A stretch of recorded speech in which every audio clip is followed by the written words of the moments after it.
Eh bien, ce soir, avec Agnès Bello et son invité, nous allons savoir ce que dit le Code du numérique, surtout la loi numéro 2017-20 portant Code du numérique, si je ne me trompe pas bien. C'est cette loi qui sera décortiquée sur ce plateau. Restez en position, vous qui touchez un peu à tout, portable et tout ça, Internet, réseaux sociaux, tout ça, c'est du numérique et c'est bien quand même de savoir quels sont nos droits par rapport à l'utilisation du numérique et nos devoirs surtout, pour ne pas tomber dans les vices ou bien pour ne pas faire face à la loi, tout simplement après ce reportage.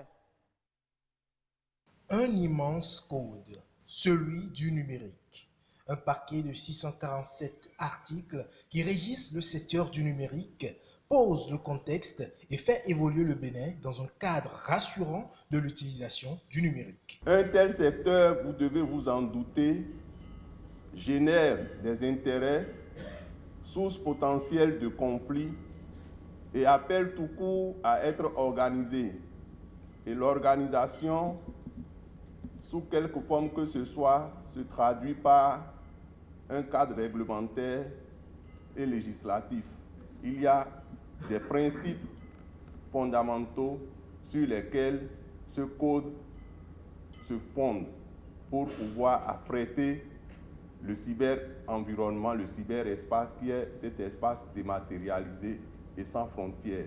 C'est pourquoi cette rencontre se veut donc la première activité de vulgarisation du code du numérique à travers le cadre réglementaire pour mieux appréhender son impact et les changements sur l'usage et l'outil numérique. C'est un document qui va nous permettre d'avancer dans différents domaines, que ce soit la dématérialisation, que ce soit le e-commerce, que ce soit la cybersécurité, et donc nous permettre d'évoluer dans un cadre qui, même si rien n'est jamais parfait, qui est suffisamment complet pour garantir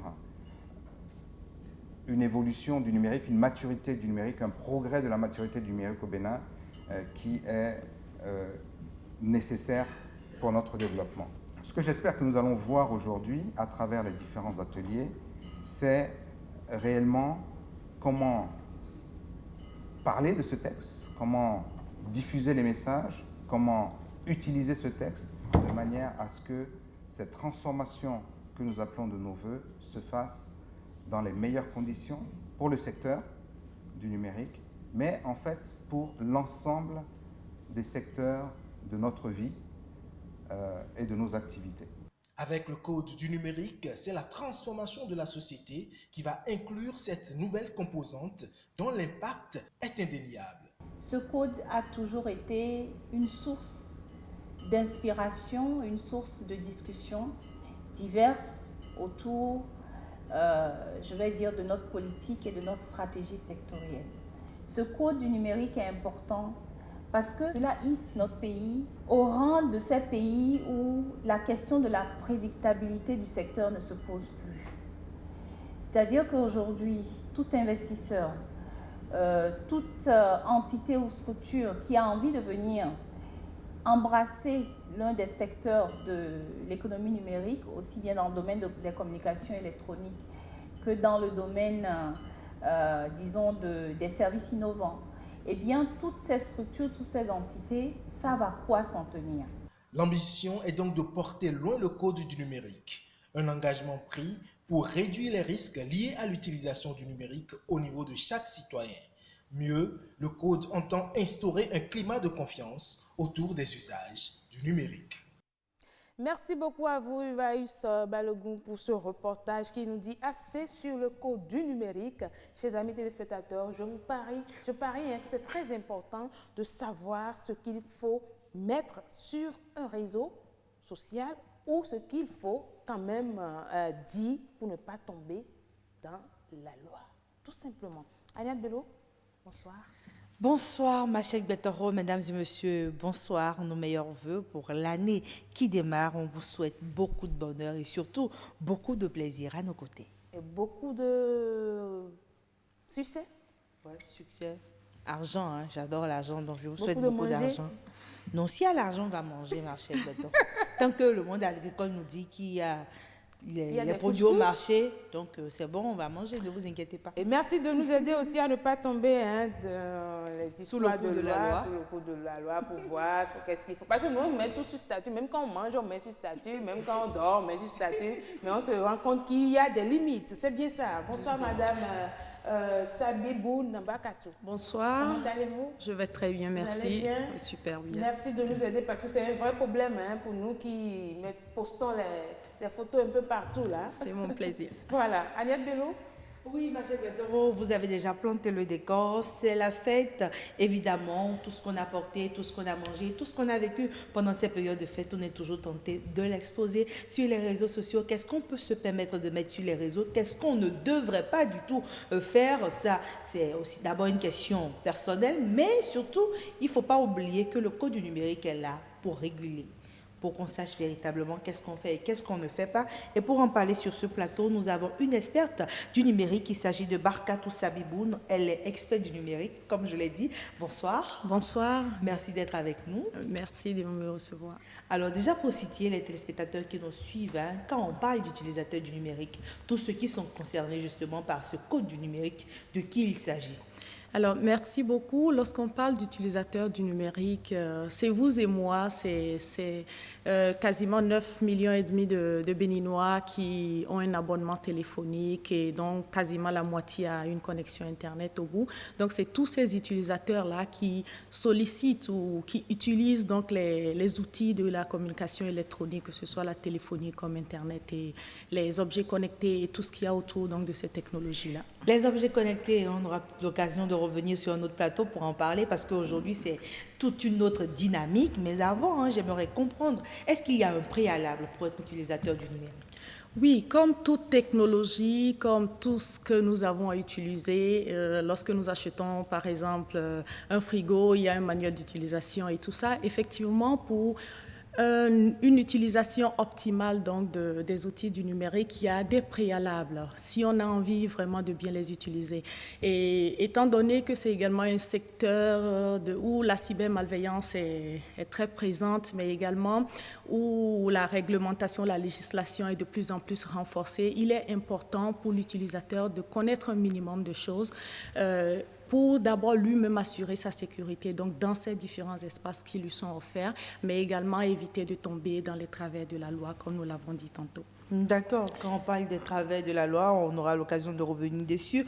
Mais j'aime bien la façon déjà dont on aborde le sujet. Pendant longtemps, pour beaucoup d'internautes, l'Internet au Bénin ici était une zone de non-droit. On pouvait se permettre de tout faire, de tout dire, on peut vous insulter, on peut faire de la mauvaise promotion, on peut mentir, on peut tout se permettre. Est-ce qu'aujourd'hui, avec le nouveau code... Oui, exactement. Avant, on pensait qu'on pouvait se permettre la sensibilité des autres, voilà, justement, porter atteinte à la pudeur et tout ça. Est-ce qu'aujourd'hui, avec le code du numérique, l'Internet est toujours une zone de non-droit? Alors, je ne pense pas qu'à un moment donné, l'Internet ait déjà été une zone de non-droit. Je pense que c'est plus la méconnaissance, en fait, des règles qui régissent donc l'utilisation de l'Internet et de toutes ces plateformes.